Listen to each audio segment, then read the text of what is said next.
Hey guys, welcome to another episode of Loud Murmurers. We have had a lot to talk about, so I know it's going to be a packed episode. You're going to enjoy it. So, guys, what do we talk about today? Healthy lifestyle, the fat diet and fat supplements. Yeah. What And else? Taking responsibility for our health. yeah. And how Yeah. people just come and push their health agendas on their doctors. Yeah.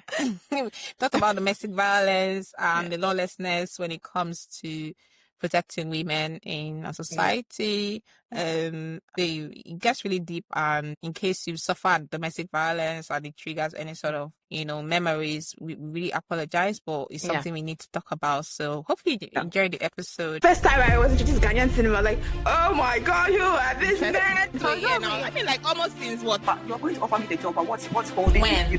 Exactly. They just bought the best of the best. My guy at the top said no. No, you're made for medicine. But the woman is the crown. Have you ever seen where a crown is chasing after the king? Come and wear me, come and wear me. No, I don't understand people that take loan. That's the one I don't People take understand. loan for weddings. You're counting what is it? They are not spread though. Hey, The floor is there. the floor is still empty. Who is doing more? At that particular instant, the man should get it back, get out.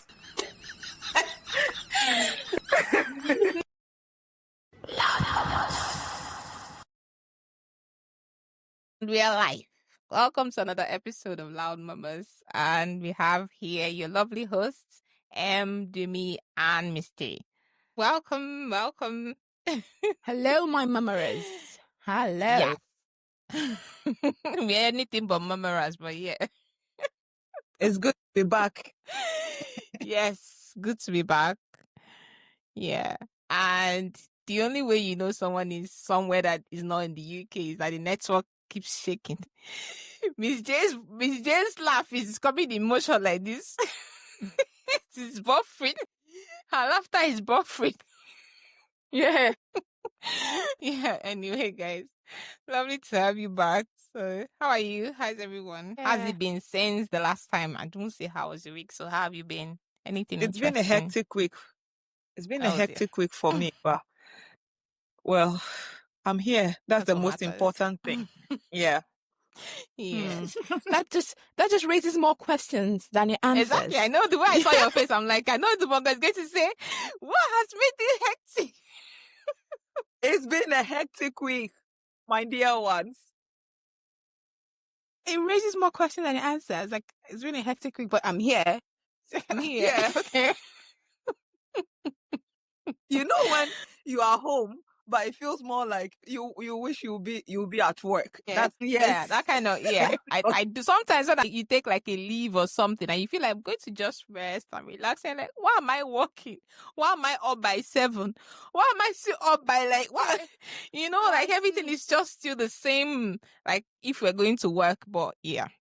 So Because the thing is, when you keep working, you have things that you need to do, but you keep piling up saying, oh, when I'm off, I'm going to. It piles up so much that when you are off, it's much worse than when you were working. So that's basically how I feel. exactly. So someone will say, don't jealous me. Don't be jealous of me. Well, I've just started a new placement. Yes, Yeah. that's made you so busy to respond to chats. Because honestly, I leave home so early because it's so far away. It's like an hour's drive. Yeah. So I leave home early to get there on time. Yeah. 1 hour. And then 1 hour. Ooh. I leave so early to get to work on time. And then I'm coming back home late. And once I get home, all I want to do is just sleep. Yeah. All I want to do is just But sleep. do you have to go every day? Every day. Except Wait, it's Fridays, not- thank God. Except Fridays. Wow. I don't work on Gosh. Fridays. So you drive Yeah. 1 hour going and 1 hour coming back. Is that with traffic or without traffic? Without traffic. Wait, Without gosh. No, that's not bad. 1 hour Excuse is not me, too Miss bad. J, you're not in this It's not, conversation. wait. No. It's not bad because I think I used to do it before, but that one was 1 hour with traffic. Here it's Yeah. without traffic. But I guess I'm just getting used to it. Once I'm used to it, I won't find it that stressful. Yeah, my body Gosh. would adjust and stuff. I'm already upset. But- Like I drive 30 minutes to work and I don't like it. I don't like it. Yeah, that's it. So aside the driving, you know how it is now. New team, getting used to everybody, trying to link people's faces with their names and just being bombarded with a lot of faces, a lot of names, and you're like, oh my God.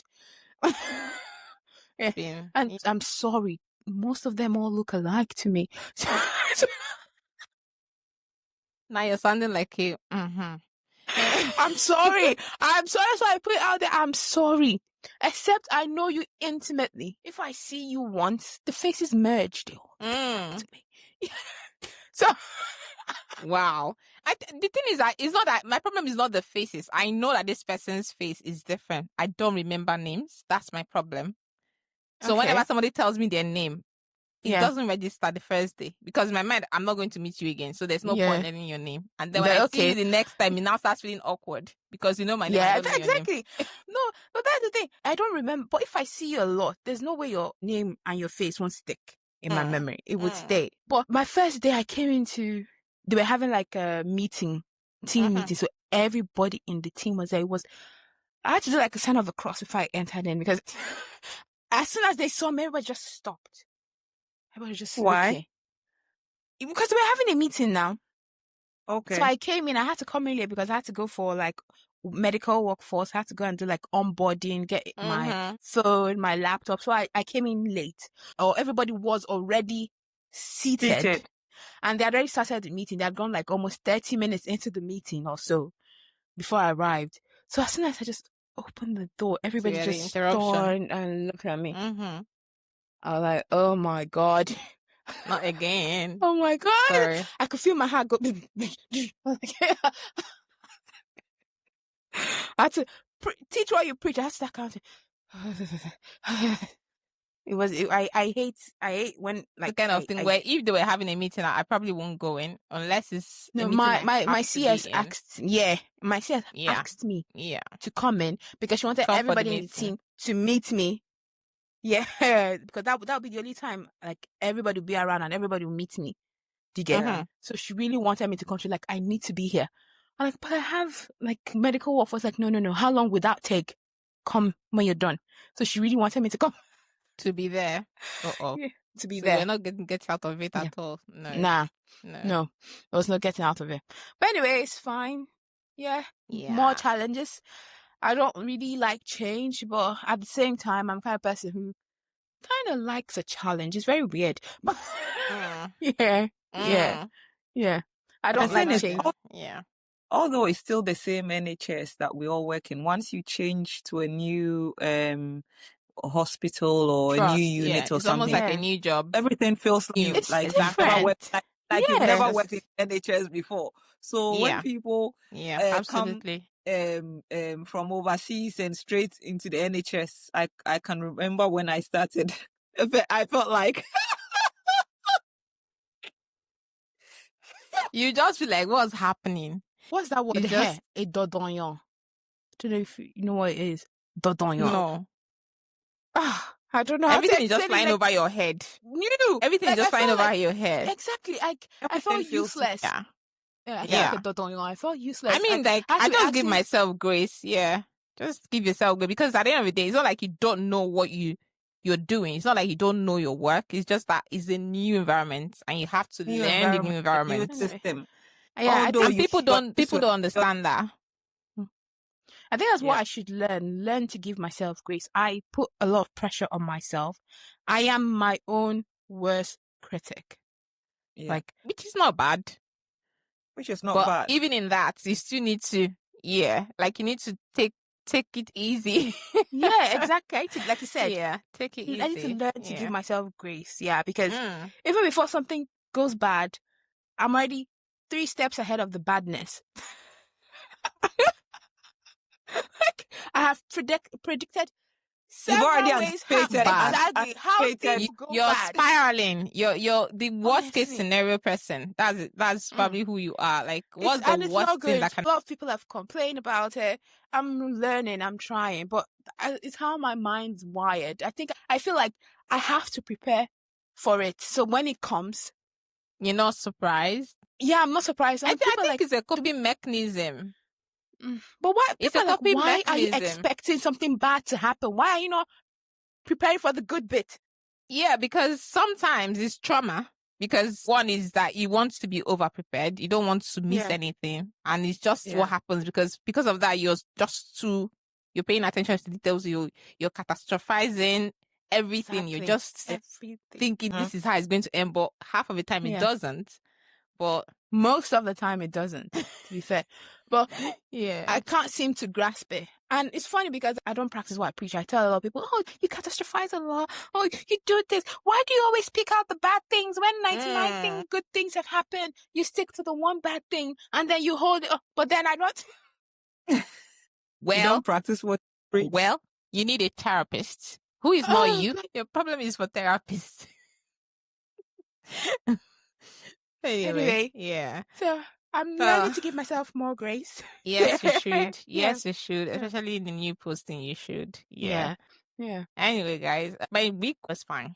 That's all I can say. It was busy, but it was all right. I've been having a lot of issues with my business stuff because for some reason I can't find my UTR for my company. I've looked everywhere. I can't find it. I've been trying to get there's a virtual post office address I use, asking them to send the letter maybe companies have to send to them. They haven't done that. So I've had to file what they call a confirmation statement for my company via post, which is double the price. If you do it online, it's what, £34.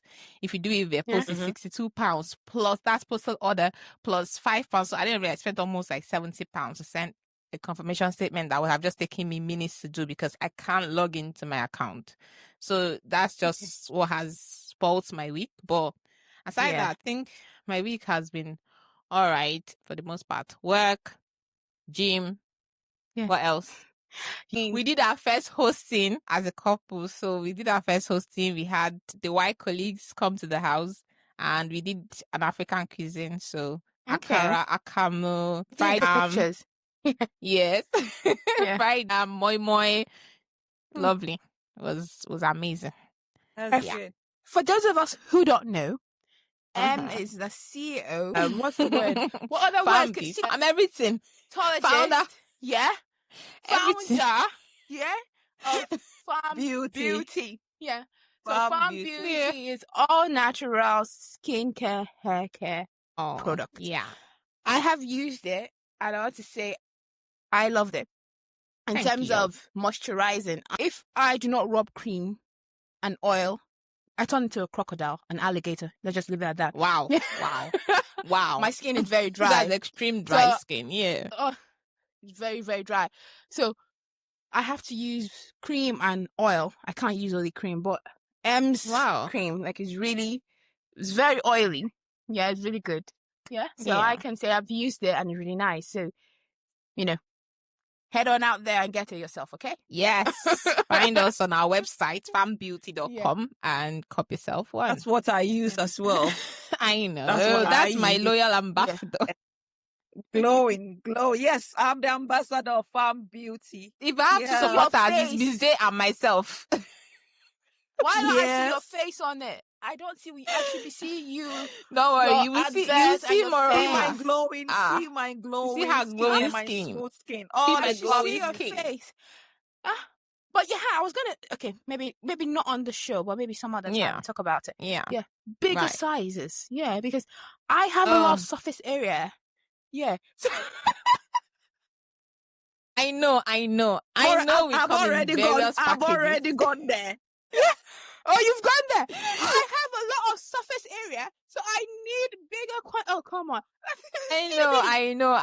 I'm working on it. So yeah, working on it. Bigger tub. Yeah, that's fine. Anyway, so down to the matter today. Many things are happening. Internet is crazy. Internet is crazy. In fact, oh my God, I've been complaining to my sister and everybody that has been talking to me this week. We listen. There's one thing I want to talk about first, then talk about the second one. The first one is, so the supplement hoax. We are doctors.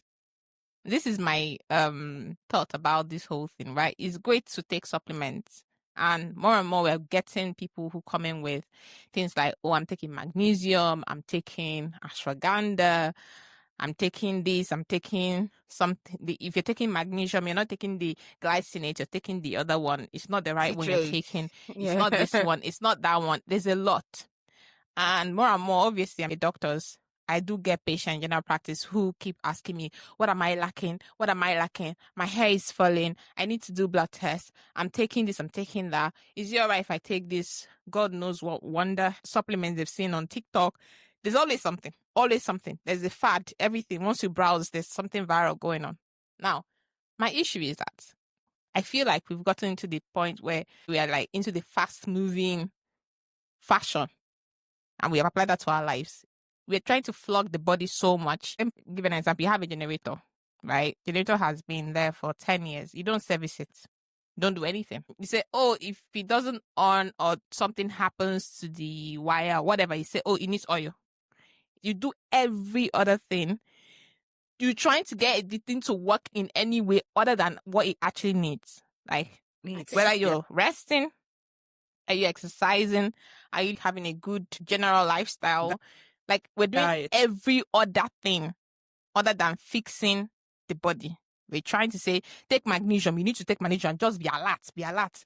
Take this one. Maybe is what else now? You are lacking phosphate. You give the body, like, they're just that whole, and it's becoming irritating. Everybody's gonna, oh, my cortisol is up the roof. We're doing everything aside actually sitting down to do what the body wants. Don't forget vitamin D. Everything else. Like, people eat rubbish. I've fallen into that whole mess before where I've gotten this. I'm like, when I wake up, I still feel really tired, complaining about different things. But at the end of the day, if you narrow down to the basics of what your life is, like, are we really doing the right thing for our body? Are we having good sleep? We are overstimulated, whether we like it or not. You're scrolling from Instagram to TikTok to Facebook. Overload of information. There are things that we should not even hear. Every day is almost like down to molecular part of us is filled with trauma, because you open, there's one bomb blast somewhere that's happened. There's a plane crash that's happened. Somewhere is burning on fire. All of this, internalizing it. All of it is just, we are explaining about it to so many things, our mind to so many things, and it's like overloaded and can't even rest. I feel like that's the problem we're having, and not supplement. Not. I keep talking about magnesium, not magnesium. So I don't know what you guys think. Why? What happened? No, I'm just saying, like, magnesium like to you? It's not done anything to me, but like, people should actually like try to come back to, the whole. Just go back to the basics of the whole thing. Like, go to the beginning instead of going to the end. Yeah, true. Or the middle. True. I don't know. I just the feel thing like is, the thing is, a lot of influencers are online and they want to push certain products. So they come and do all these videos, talk about these things, and then everyone jumps onto it. And you get people coming to see their GP. Oh, I think because of this and that, this is the problem. So I want you to give me this. Or I want you to check all my hormones, check all everything. Check everything. My hair, you mentioned the hair. I've had issues. People coming in, my hair is thinner than usual. My hair is falling off. I think I'm this. I think I'm that. Even for women, I think I'm having early menopause. I think a whole lot of things going on out one there. that it's very, very common one now. Yeah, the menopause thing. Yeah. So a lot of people come with fixed ideas. Even when you want to guide them, it's like, they don't whatever want you to are taking, listen. Yes. Need to advocate for that's a new trending thing. Advocating for yourself. And I understand you need to advocate for yourself, but yes, I think they've what's the word I'm using? I want to use. They've polluted the word. They've changed it. Advocating for themselves is almost like they're trying to push their intention on you. It's no more like, okay, tell me what you're thinking. Let's talk about. It's more figure this out together. No, it's like, I want you're my you doctor, to do this. but no, but I know you're the doctor, but no, you're wrong. I know my body. I know my body. I know myself. I know my body. I'm not saying there's anything wrong with advocating for yourself, people. If you're being maltreated or if your doctor is not treating you right, please advocate for yourself. But not having the intention of whatever my doctor is going to tell me is shite. Yeah. So, yeah, this is what I think. And it just places you like, yeah, they keep challenging you. They are on the defensive. They're not listening. Like even the little things you have to say, nobody wants to listen to it. They'll tell. I watched somebody who said the water birth. I've seen the midwife, and blah, blah, blah. I'm saying it because I see a lot of obstetrics anyway. Yeah, like a lot of things you see. Come to the basics. It makes me feel really sad. Yeah. Listen first. Don't try and push your agenda on your doctors, please. Listen to what they have to say. I don't see much of it because, well, I'm not a GP. But even down to like the mental health part of things. Yeah. When you're speaking to people on what you think that can help, you know, like, okay, I know you do have this, maybe you feel low mood or anything, like, why don't you leave the house? Why don't you have a routine? You know, and they're like, oh yeah, that's not even the problem. Like, but that is the problem though. Like, why are we not talking about it? Why are we not trying to get you to have a routine? Because if you did have a routine, most people come and tell me, oh, I'm not sleeping at night. And I ask them, what do you do? Nothing. So what do you do when you wake up in the morning? Nothing. You're sleeping all day. You're not going to sleep at night. You know, you're smoking like really, really horrible things. People are vaping. Sorry, I'm going to talk about it. But all of these things are stimulants in one way or the other. And the more we medicalize things, we're not going to get out of it. No. The focus shifts from actually going into being healthy and then going into a whole different, and every medication has side effects. So at the end of the day, we need to start thinking about like moving people into more holistic care. And it's not just, oh, take this, oh, you have, oh, take this, oh, you have this, take this. And most of the patients I have who have chronic pain, I always tell them, medications, pain relief are just pain relief. It's not going to fix anything. So the earlier you start understanding that what pain relief, I understand, I've not been in that much pain. I know that, but that is why it's called chronic pain. Maybe we should start thinking about other things to do to help, you know. And I know this country, because of NHS, is stretched. So you're not going to get the mental health care you need when you have these problems. It's just going to be the generic. You go for talking therapy. I don't know what they do. They have not been there, but most of them come back and say it's not helped. So it's not us, please. No, I'm just saying, I don't know what they do there, but it doesn't. We give them the tools they need. They just don't want to use it. And I think another thing we're doing again, talking about health professionals, I don't think we're being truthful to our patients. We are coddling the truth a lot. Think about being back in Nigeria, what you can say to your patients, like being straightforward. And you can't say here because then it sounds like medical gaslighting. That's what they say. Or maybe you're being too forward. You said it with the way I don't like it.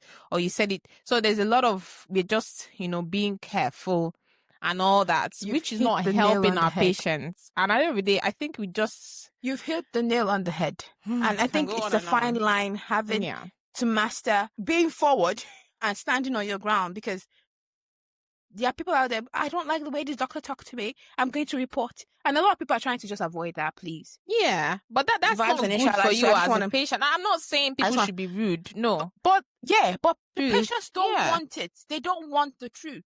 They just want, okay, take your sertraline and leave. You have depression. Here, take your fluoxetine and leave. You have anxiety. They don't want the truth. They don't want to put in the work for, you know, to help. Like you said, the tools have been given to you. Take it. Take your hoe and dig the farm. They don't want to go and dig it. They want you to go there and dig it for them. I can't do that for you. There's no quick fix to any problem. No, there's no quick fix. Yeah, there's no quick fix to any problem. So people need to do their part. Like I would tell you, you need to do your part. I'm doing my part. But if you keep coming to me without doing your part, I don't think we'll be making any headway. You're not going to make any progress. They don't want to. You see them go to therapy, you'll be taught, you know, lessons, you'll be given strategies to help you do this. But they don't want to use those strategies. They just go for it. It's as if like a ticky boxing thing. But they don't apply what's been taught outside in their life. Like, and they come back, oh, it's not working. You ask, so what did you learn? What did you take away from what was being learned and used? They don't want to use it. I think it's social media. social media, people are more, I think some people spend about 16 hours a day on social media.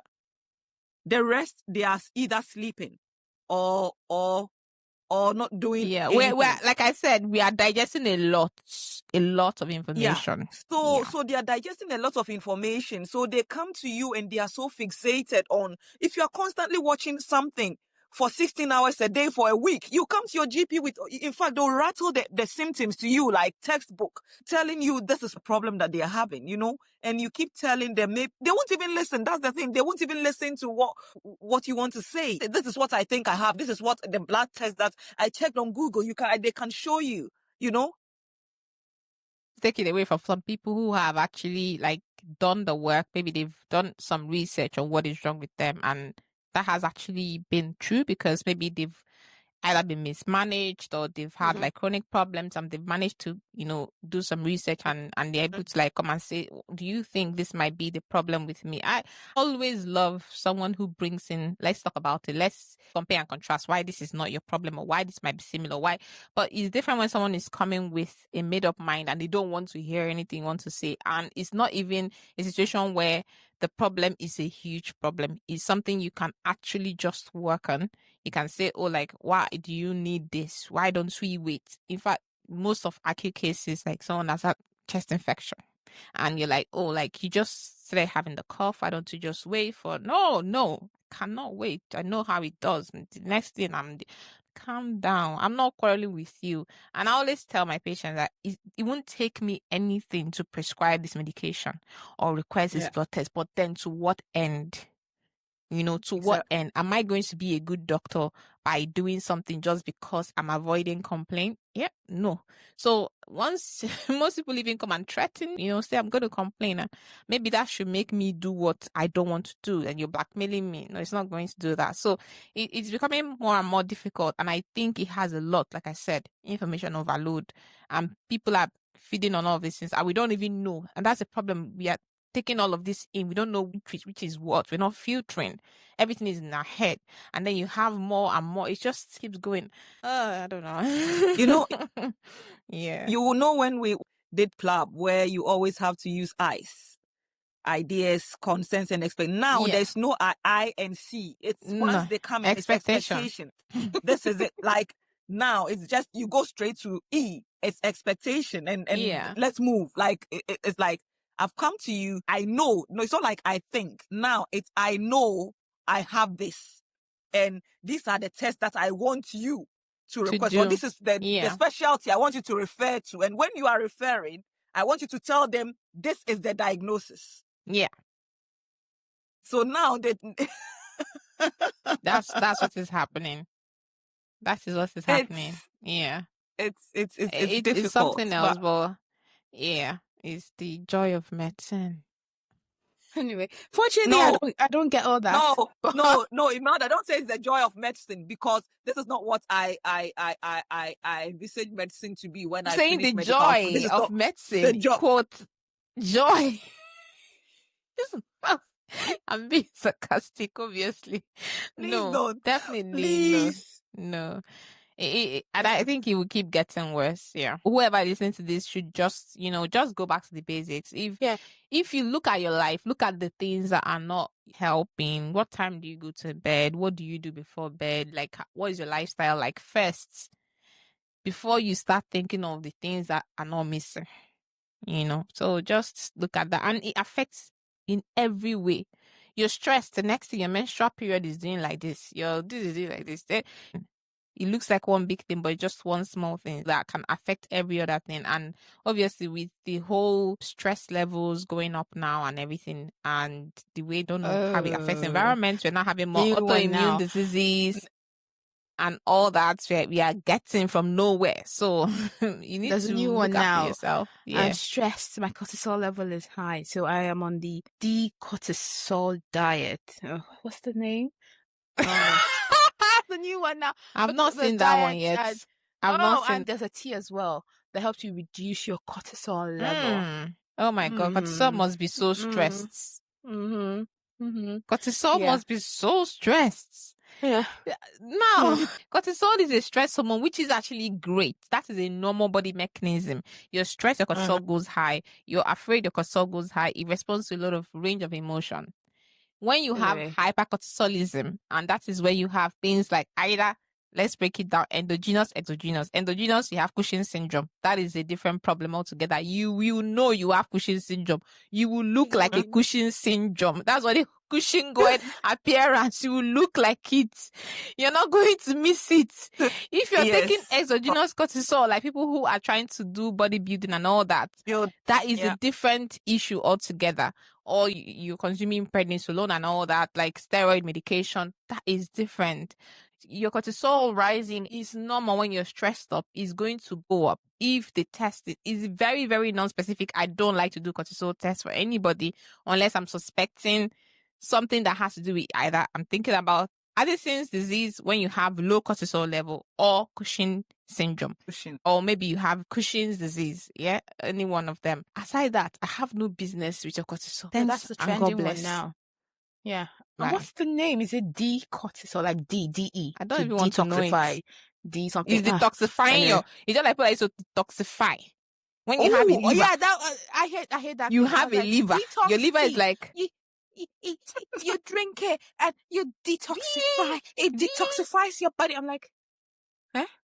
Who told you that? Who told you that? Huh? Like, what have I done to you? That thing you're taking is doing more harm than good. No, it's detox. It's detox. It's cleansing. I'm like, okay, go ahead. What can I say? I've not heard of these detoxify. I've not heard. Really? You haven't heard of it? No, I've not heard of that detoxify. No. Really? It's everywhere. There's detoxify tea. There's the one that they say the toxins will come out from your feet, so you have to soak your feet.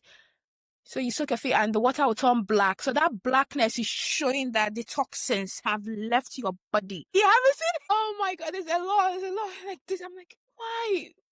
That's why you have your liver and your kidney takes it off. Have you ever tried having a conversation with a patient about sleep hygiene before? About what? About what? Looking for sleep hygiene. That's my life now. That's my life. That's my life. That's one of the things. Calms my people. They don't sleep. They're always on the phone. And they tell you, oh, I don't sleep. I'm waking up tired. When do you go to bed? I sleep around 2. What are you doing? I'm pressing my phone. I'm like, so how would you sleep if you're pressing your phone? Well, I have to look at something to see my, oh God. No, look at the fact that you have to look at a bright screen to sleep. Well done. I have to. I'm like, okay, fine. Drop your phone. Okay, listen to, what's this new one now? Ocean noises or something. Like white noise. No, if I drop my phone, I'm like, white noise. Like, leave the phone alone. No. Okay. Do you know, after a while, you just talk. I'm not sleeping. I'm stressed.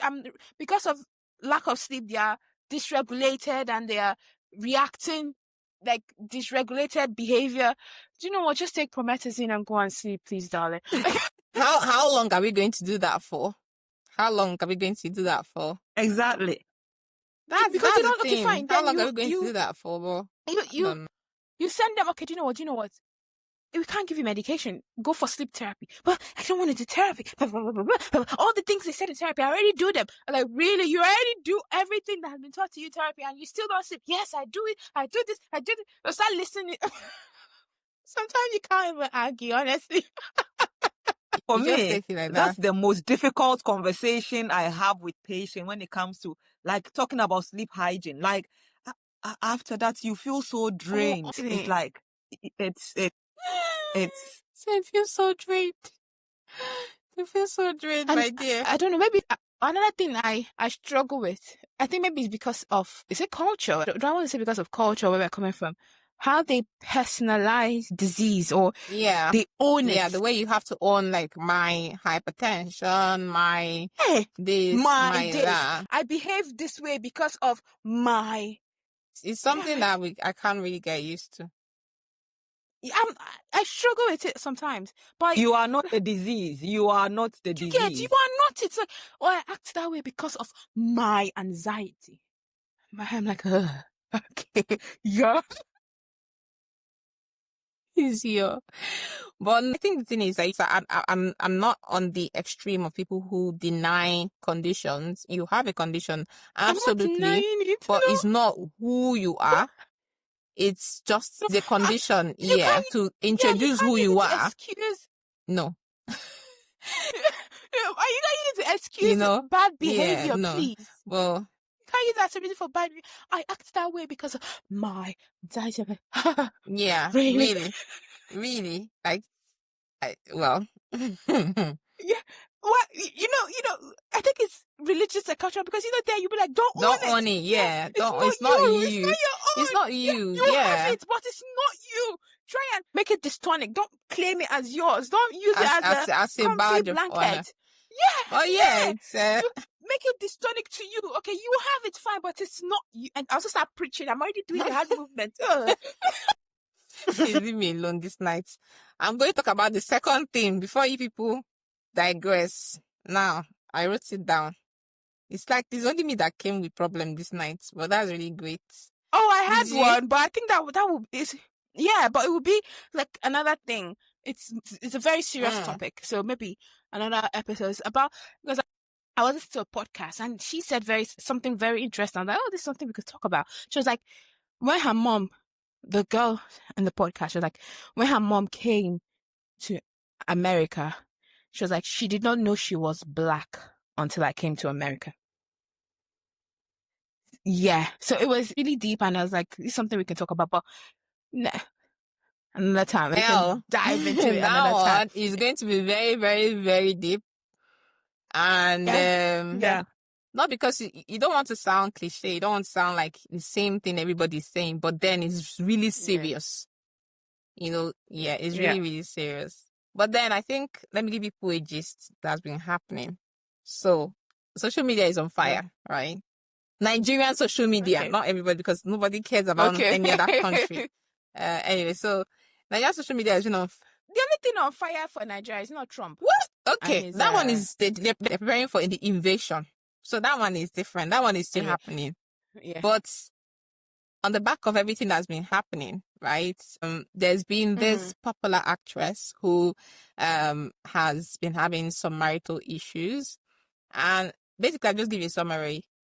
Her husband is a wealthy politician. He's a senator in Nigeria, and they've been married for about 7 years. And of those 7 years, when she got into the marriage, she was 17, and he was 55, right? Because he was born 1960, as I figured. So she was 17 and he was 55. Now, no, wait. No, 2025. What am I calculating? He was 57, isn't it? Or 58. Yeah, 58, because this is 2025 and he was born 1960, so he's 65, technically. Right, so they have 2 kids now. And in the last couple of years, there's been a lot of issues, maybe that she's tried to hide. I think there's a time where there was a rumor of domestic abuse, and then she came out to debunk it. The husband also came out to debunk the rumors and said something about, but she's made all these videos of, it's best for me to be crying in a Lamborghini than crying in a keke. And we use beating as skincare here, things like that. In the last couple of weeks, there's been some trouble in Zion where they had domestic issues. I don't know what happened, but they had a domestic issue, and her brother, her sisters, whatever, they released video. It was a lot of horrible, I don't know what happened. Then she had to leave the house. And I think she left her sons in the house with a man. And the man has come out to say that she takes drugs and wanted her to go to a rehab center, which she didn't want to go to, and that she gets the drugs from her siblings. There's just a lot of mess.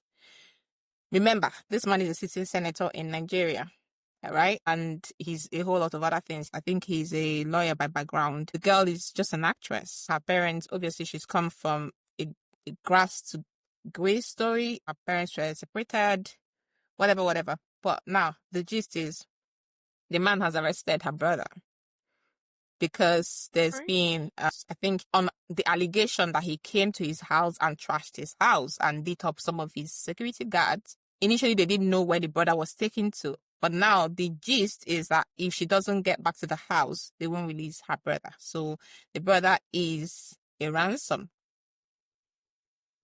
for her, right? Now, that brings me to my problem. My issue is that Nigeria is a lawless country, right? And so all that you said, is it allegedly? Or it's happening because everybody's releasing statements from left, right, center. He's releasing statements. He's writing like 10 pieces on Twitter on how he spends 100. It's definitely not the one. Whatever. He's using his image. He's granted interviews on what has happened. First of all, he started with saying, I don't beat her. So now saying there was a voice note that brother has leaked to say that he was admitting that he slapped her and all of that. So there's been domestic abuse. There's been a rumor or allegation of drugs, which the girl has come out to say, yes, I take drugs, but you are the one who makes me do it because you do like when I get high. Right? So it's a mess. Like I said, it's a mess. And he's come out to say, oh, I spent 125 million naira from the day I met you to now. I've built a house for your siblings back in whatever. The mother has come out to say, she gave you $50,000 for your campaign, for your election. It's a mess. But now my problem is this. Marrying a powerful Nigerian man, right, is a very big gamble if you don't come from power. It's great when you don't have any issue. You enjoy it. You probably enjoy some rub of that power, of that influence. And you feel like all is well in Zion until you have an issue like this. And that is when you know, you understand where you are living in, right? I do remember, obviously, when they had some issue, I think there was a protest in Nigeria about, I don't know what's happening, somewhere in the north. And she came out trying to say that, people should stop trying to say she knows she's privileged and all that.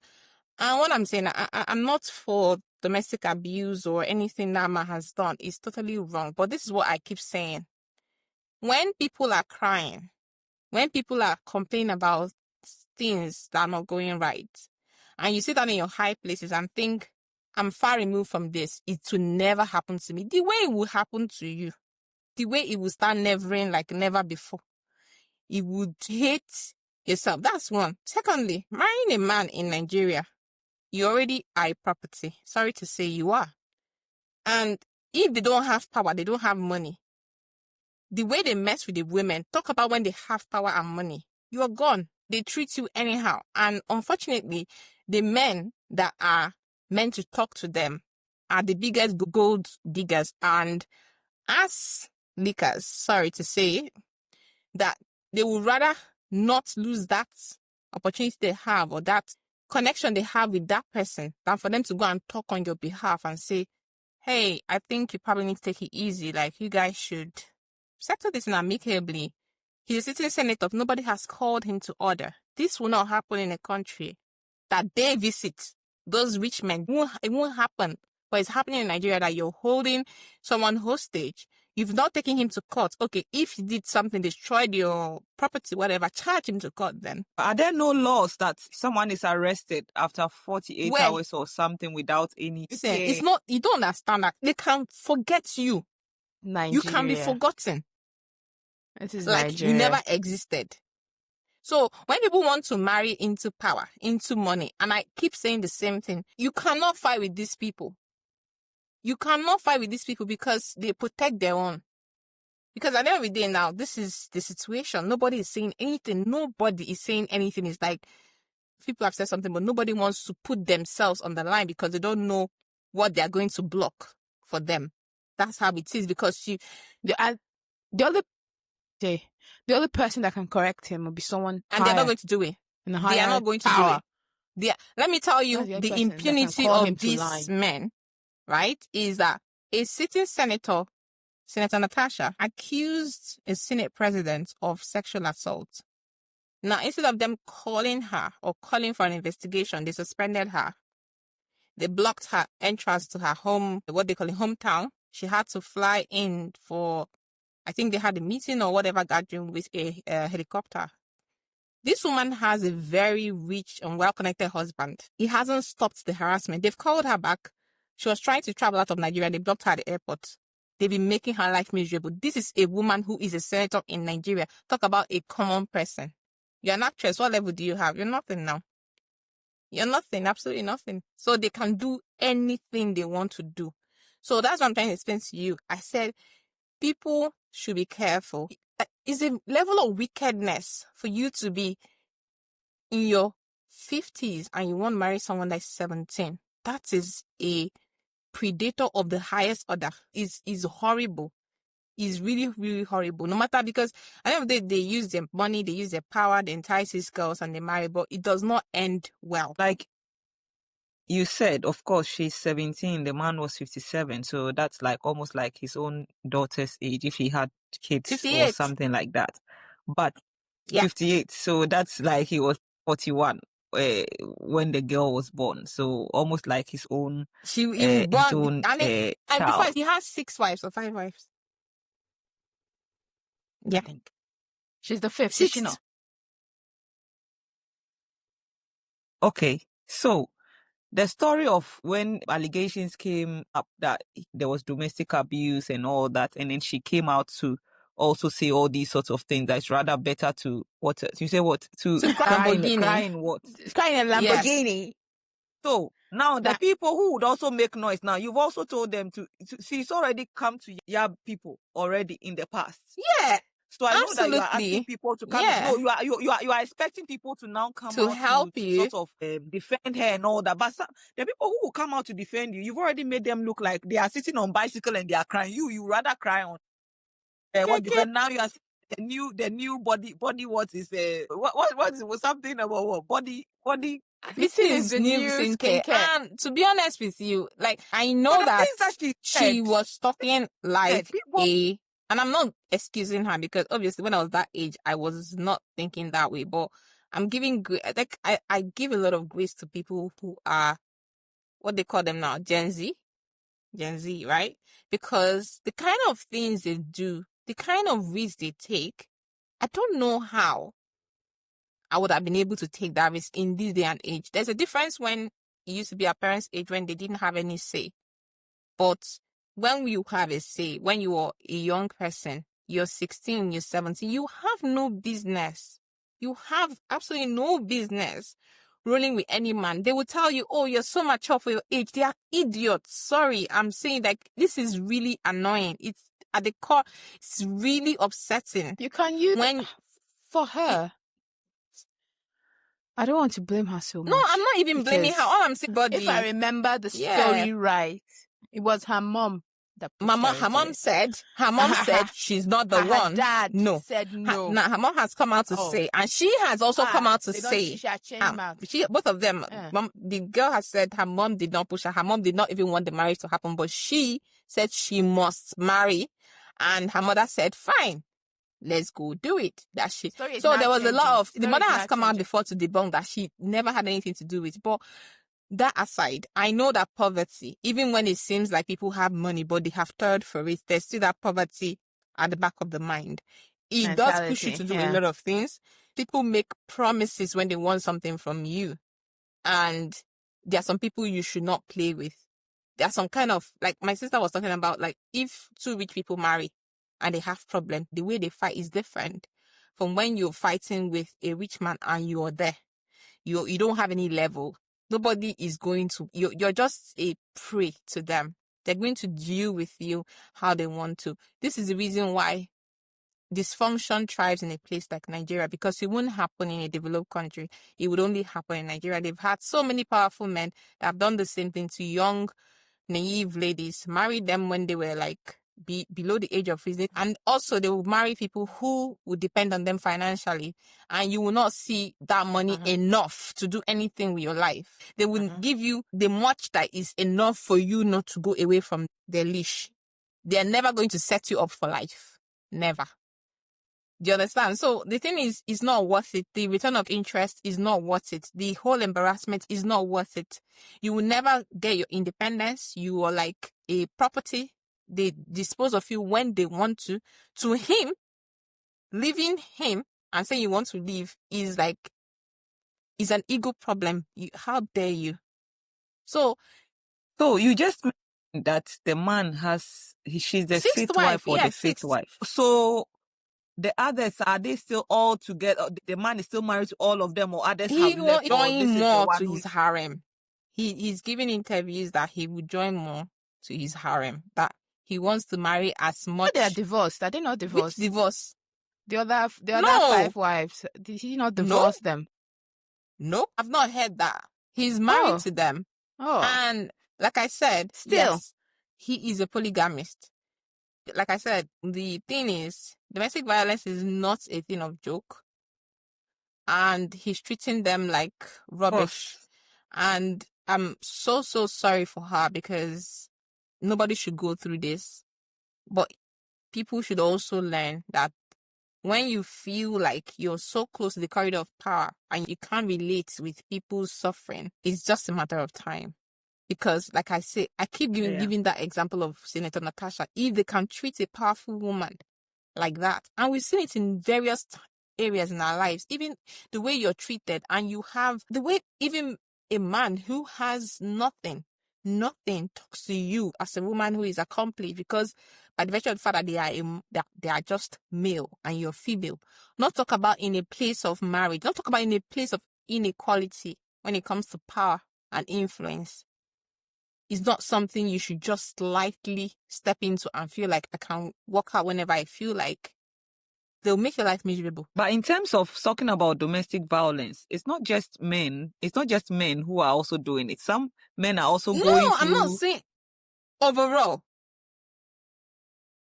Yeah. Of course, I know that the percentage of men doing it to women is higher than... But then a lot of men are also going through it who they cannot come out to, I don't know, because of ego or whatever. Or they can speak out to say that this is what I'm facing in my relationship or in my marriage or so it goes both ways, that people have sort of some power, if I should put it that way, where one feels like one is the lesser human and then the other one is above. Yeah, I mean, it's the dynamic of some people's relationship where one person is seen as, you don't have any influence in this relationship. I'm the one who has, the voice. So that's what happens. I always say, try and be in a relationship or marriage on your level. And if you're aiming for higher, just make sure the person's a nice person. See, they are all nice when they start. I think it shouldn't be. It's not about nice. You can still. I think that it shouldn't really matter. Some people will fall in love, and you fall in love with someone below your level. But I always say that you have to always meet someone who is a kind person. It doesn't matter whether they are below your level or above your level. They will still be kind. But if you marry an unkind, or you are in a relationship with an unkind person, even a poor person who is unkind, you see people who are not. They don't even have. They don't even have any influence. Yeah, that's the word I should have used. They will still kind, use not nice. Anything they have. You see men who don't have any money, who don't have any power, and the way they oppress, the women. When you decide you don't want to do anymore, you want to leave the marriage for whatever reason, they start trying to be, a bottleneck in every decision you're taking and all that. And that's the thing. I think the whole thing I'm talking about here is women is a patriarchal word. I understand that, but I feel like we women are like number one fans of the inequality that most women suffer in the way we take things for. We want to be the easygoing ones. We want to be the ones that, one of the guys.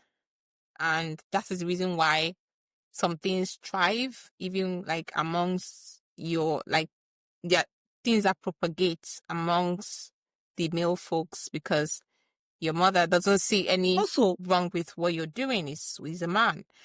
Your sister does not see anything wrong with what you're doing because it's my brother. And there's no accountability because we are like, full soldiers of this man, entertaining rubbish and all the, the whims and caprices. But what I'm trying to say is that we also need to know what we are passing on to and how we also hold people accountable for the rubbish they do. Because when Senator Natasha accused the Senate president of sexual harassment, there were a lot of women who came out with placard. Why would you be used in that way to come and start saying, oh, he never touched me. Oh, I've never had that issue with him. Oh, okay, fine. Yeah, we get it. we get what you're saying, but that does not excuse what is on ground. If it didn't happen, can we have an investigation into it? Why are we so quick to be empathetic? I'm not saying that people should not express sympathy, or if someone tells me a guy that I know and I've known for a long time is involved in something, I'm going to be surprised, but I'm not going to be one of the people that will be campaigning for you and say, oh, he never, like, let's find out if he did it. Not talk of a situation like that where it sets us back how many years if we keep having all these issues where, things come up and we're not able to investigate because it's Nigeria and anybody can go and do anything. If it's in this country, you will step down. You step down and it's investigated, but we're not doing that. How investigations go, it just go goes through, out the window. In fact, you can't even have the mind to say it. People are on Twitter saying things like, oh, your husband cannot rape a wife. Why are we having a conversation in 2025? Really annoying. Like, I see things. I'm like, have you been bought? Did you buy somebody? How much did you pay? So these things keep happening and I feel very angry. I feel very pissed and irritated with it. But I don't know. That's my anger this week. I'm so upset.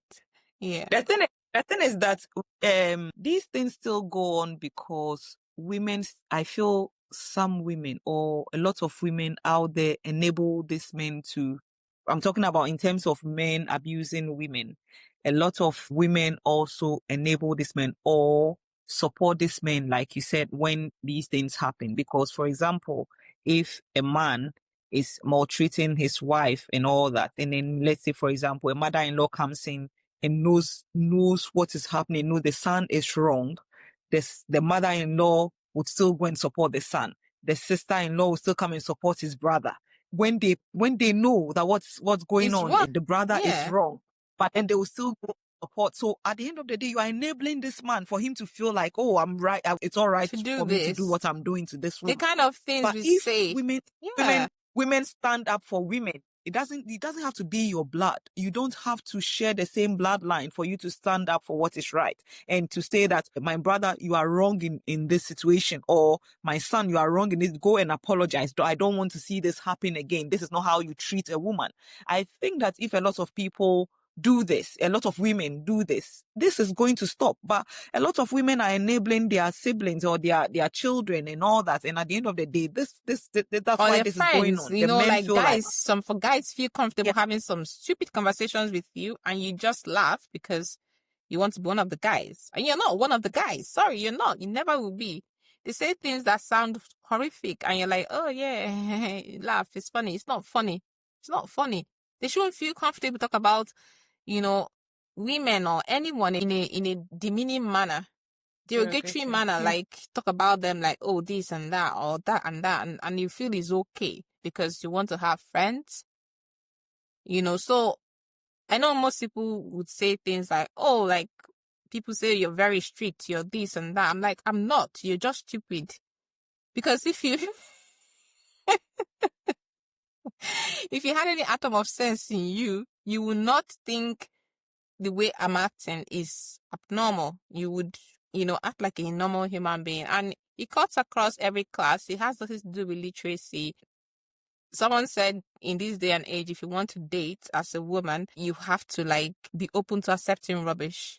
Like there are things you would see. Like it's almost like when you go to pick, how will I put it now? They make egg donut, or you're not going to have that perfect. There's some things you will end up just because this one is better than this one. I can still work with this. Like that is what it is out there. So I think everyone needs to do better. Yeah. Don't encourage people to talk rubbish around you. Like you need to shut it down immediately. Like you can't say this about anybody. And me, I'm not even talking about just women or men, like even women, like you can't talk about anyone in this light. That's not nice. So people should be uncomfortable to talk about, another gender in that light. And it gives people a sense of entitlement, feeling that every woman out there is your property. People are seeing things. Once they pay bride price, you're going too far. I'm talking about people that you're not dating. People are there, you're not even married to. The kind of way they expect you to treat them because they are the male gender is really surprising. The things they Is it surprising? I don't know if it's surprising. To me, it's surprising because, you know, if you're coming from a house that, I would say my dad ran a kind of egalitarian household where it was normal for me to have dreams. It's normal for me I didn't know all these gender roles and this and that, and I didn't understand it until I came out to the world and I started saying, I'm like, oh, really? Oh, a man cannot do this. A woman must do this. A woman is the one that does this. A woman is the neck. Oh, okay. She should turn like this. She should turn like this. All those things. So, okay, I see what you so mean. most of the things I see, they're not normal. You don't see people who want to take accountability. You don't see people who want to, you know, do things like normal human beings. But that's different, isn't it? Taking accountability. It's just, and that's different. It's just a lot. And everybody is just being, when I go to Twitter, I feel like just finding some people and dealing with them. Because the things you see, and nobody is exempted, you know? Like, when I used to, that's why for a while I did not want to date male doctors because I found most of them very, very crude. That's the only way I would put it. For some reason, I'm like, why are you like this? Why do you think you should talk to any woman like this? Like, they objectify, the things they say that are inappropriate. Mm-hmm. I was like, no, that's not going to happen here. And so it was a thing of, you know, when people wanted to feel grateful because you have a man that's talking to you, I'm like, no, go to hell. You know, things like that. It's a lot to walk through. I don't want to keep digressing, but yeah, we should do better. Yeah. The issue of domestic violence is it's a huge one. It's a huge issue. Anybody should just take it like now, Yeah. I don't want to use the word normalize because now in Africa, or it was, but now a lot of women are coming out are speaking out. Our mothers, our grandmothers, they just took it in. Yeah. It was part of marriage, wasn't it? Like, your husband can beat you. Yeah. Your husband can correct you. She's my wife now, they beat her. Like you hear the things they are training you. Yeah. You need to train her. You need to mold her. And that means you should be able to beat her and all that. And I always say, if you want to beat, part of the molding you cannot process go and fight now. your fellow man. You coward. You coward. You know how to fight or beat a woman. Why don't you go and fight your fellow man? And you know, the funny thing is that I used to know someone who was so upset, like who was always so angry for no reason, like always so agitated. Male, female, always upset, angry, this, that, like very short temper. And I said something to him and I said, listen, you go to work, you don't slap your boss. You don't beat your boss. Or your patient. No, let's talk about your boss. You don't beat your boss. You don't beat your co-workers. You stomach the anger. Like, boss is the gate man at what you don't beat them because it's important to you. But then you go to your house and then you molest that woman who is living with you and you scream down at her or whatever because you can. It's not because you don't have the discipline. You can. You feel like, I can do this to her and nothing is going to happen, which is really bad. Yeah. And the worst thing is that emotional abuse is even worse than even the physical abuse. And some people come out without any sort of scars on their body to show the abuse that they are going through, but they are really, really, really going through. People that can beat you down with words, tell you things are worse than shit. Things are like, you rather eat feces than what someone is using their mouth to say to you. I always tell women or girls, even if you're getting should I use the word independent, or try and make something of yourself. Do not be too dependent on the man, because it's when you're too dependent on him, he feels like he has a full power over you. Yeah. No, but the independent women are still going through that's this. Even what I was going to say. Imagine. Just imagine. Yeah, no, what I mean. Imagine. It's got nothing to do with independence. Let's talk about marriage, for example. I think that for some women, once they get married, they've reached their self-actualization, following the Maslow's hierarchy of need. Yeah. That's their self-actualization. So it's like someone has gotten to the promised land and things are not going right. Yes. And they are still independent. They are still, but they cannot move themselves from that because they've reached the peak of their self. That's what I mean. I think maybe I used the wrong word. What I mean by independent is it's not like, you know how I keep saying Africa. I don't know if it's everywhere. I don't know if it's the same here. But you know, when they say marriage is the pinnacle of a woman's existence. Yeah. You might be powerful CEO or something, but because you're not married, people will look down on you. Okay? But what I mean is that try and step out of that mentality. Marriage cannot be all, like, cannot define you, overall thing. Yeah, that's what maybe I think maybe and it's not just myself. Like Mrs. was trying to say, like, it's good to have some sort of level of financial independence, because even now on TikTok there's this whole trend of traditional wives, and I'm like I saw it. I saw it. If you see something with your eyes, if they deal with you, I was laughing. Hey, Jesus. Our grandmothers tolerated a lot of things. Our parents tolerated a lot of things in marriage that sometimes I can't. No, you have to be married. Do whatever you can to retain your marriage. But I said I will not be somebody's pistol for him to be pounding me with mortar. I refuse to do that. You're saying, it's very important. When you are able to find yourself outside the definition and outside the box the society has placed for everyone, you can actually think beyond the bounds of all of these cultural impositions and all that. It makes you're able to actually navigate your way out of every situation. Because it's quite unfortunate that some people might see red flags or don't before they enter into marriage. But the fact that you can say, this is not working and this is not for me. I'm not willing to do anything more to sustain this, and I'm out. Because sometimes I actually see people who have the money, who have everything, the resources, but they want to still maintain that status quo because they don't want to be the ones who left, the one who carries the guilt, the shame. But the thing is, because you've not seen yourself outside the bounds of what, the fact that, okay, for example, I say I'm a doctor and I can't see anything else I can do aside being a doctor. That closes your mind to all possibilities. And that's the same thing. I think that for most women, once they get married, they tend to forget about what their life was before they got married. Like everything now, it's just about marriage. Because you never had an identity. You don't forget who you are. You don't. You never had an identity. And I'm not saying this thing because you need to walk out of your marriage. No, you don't.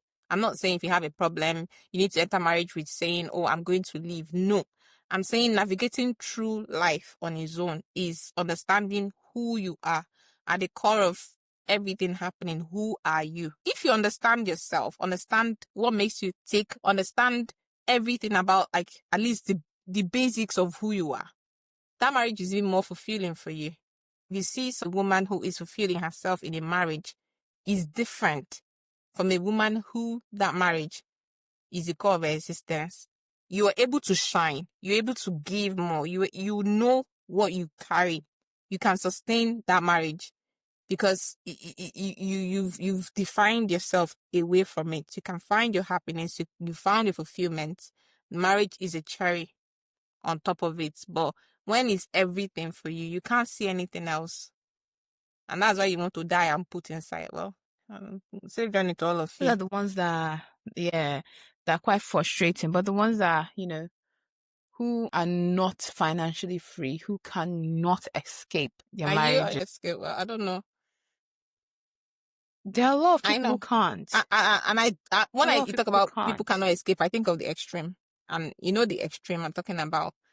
Those kind of extremes, but the ones that there is not, if you're thinking about the fact that, okay, it's money that is holding you back, and I get it's not easy to survive when you want to start afresh. It's not easy. It's not easy at all. And then there are the ones who can't, who the men they are with are so narcissistic, so terrifying. They will hunt them down and kill them. That happens. Yeah, there's gender-based violence and honor killings happen. Still happen in 2025. So there are a lot of people. Still happening in 2025. So It's a sad situation. Really, really sad. Really sad. And I feel like we need to, we feel like there is a lot of resources out there. But then at some point, it feels like there is none. Like, it feels like, oh, there's all these, charity organizations. But then sometimes I feel like most things are targeted to still the privileged people who are able to see information online. Because there are some people who are not online, who are the ones that are actually, like, suffering. But there's still a lot of elitism when it comes to dissemination of information. Because there are some people that will never have access to what you are trying to bring to them, because just the mere fact that it's not in a way they can access it.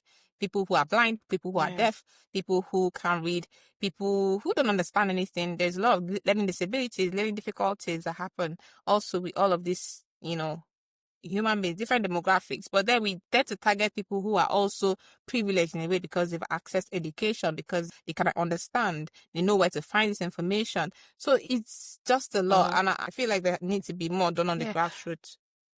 Do you know, the one that annoys me when you talked about domestic violence now, the situation that annoys me, I don't know if you guys hear about it, about the men who specifically target women they deem are independent, like just because they want to achieve tame them. Yes, exactly. Break them down. It's Get the it? thing. Like, that's what they don't want.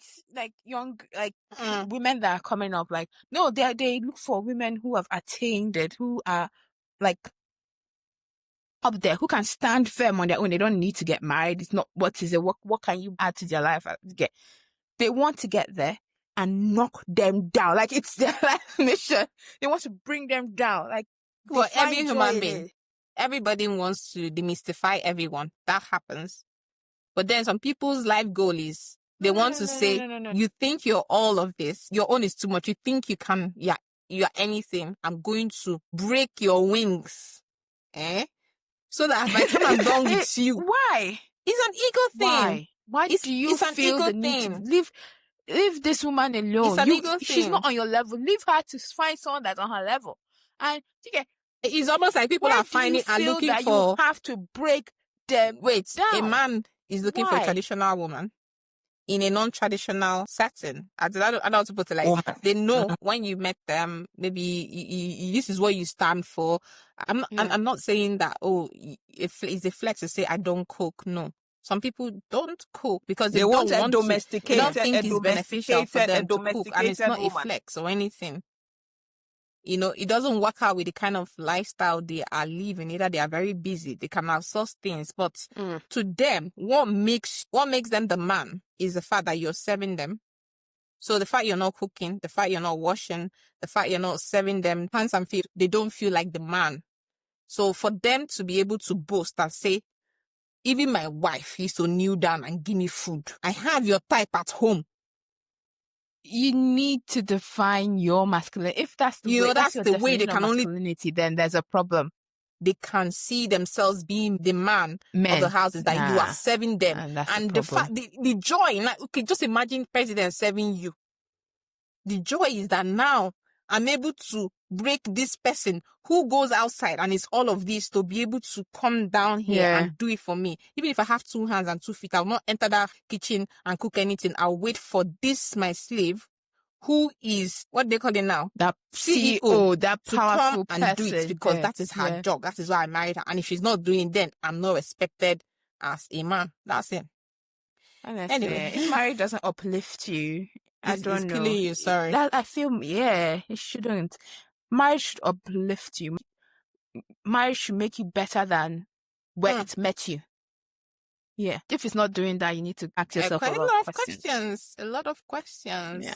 You need to ask yourself. Yeah. Both men and women. It's not just the women as well. Both men and women. Yeah. If you're, as a man, you're married and your partner is not supportive, it's not making you better than where you were or where it met you, then I think you need to ask yourself a lot of questions. Absolutely. Yeah. Anyway, guys. Well, it's been a heated one. Yeah. come to an end. Anyway, guys, it's been a lovely one. Thank you so much for listening, guys. Enjoy. Thanks for listening to the rambles. Let us know if there's anything specific you like us to ramble about. Like, comment, share. To murmur loud. Yeah. Get your friends on it, get your family, get everyone to listen, and hopefully they enjoy. I'm not sure, not hopefully, they would enjoy it, guys. Yes, and then we'll catch you in the next episode. Bye, guys. Catch you guys. Bye. Bye. If you're loving this podcast, be sure to click follow on your favorite listening platform. While you're there, give us a review and a 5-star rating, and share an episode you loved with a friend. Loud Murmurs is presented by your hosts, Drs. Imelda, Jesse, and Demogo. Our producer is Chidera of CBO Creative Planet. If you have any questions, please send us a DM on Instagram at loudmurmurspod, or send an email to loudmurmurspod@gmail.com.